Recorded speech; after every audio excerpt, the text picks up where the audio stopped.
Iloilo Governor Arthur Defensor Jr. nagdepensa sa ginaaligar mahinay nga vaccination rollout sa probinsya.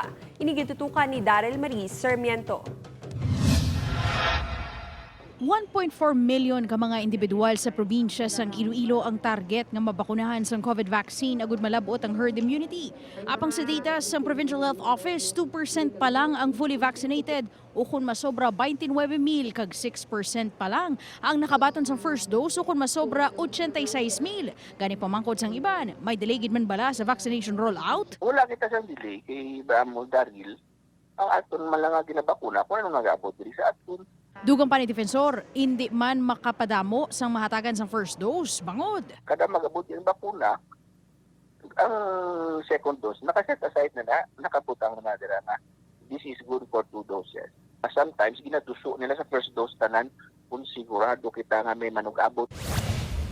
Samtang nagapakig-angot na ang alkalde sang San Enrique sa Bids and Awards Committee agud makabakal sang bagong generator set, ini agud malikawan nga tabo nga pagpalya sang cold storage facilities ang banwa kung sa diin wala na puslan ang 167 doses ng Sinovac vaccine nga nakapain kuntani para sa mga hatagan sang second dose. Heavy duty ginaebala nga dako din siya nga may box type na bala.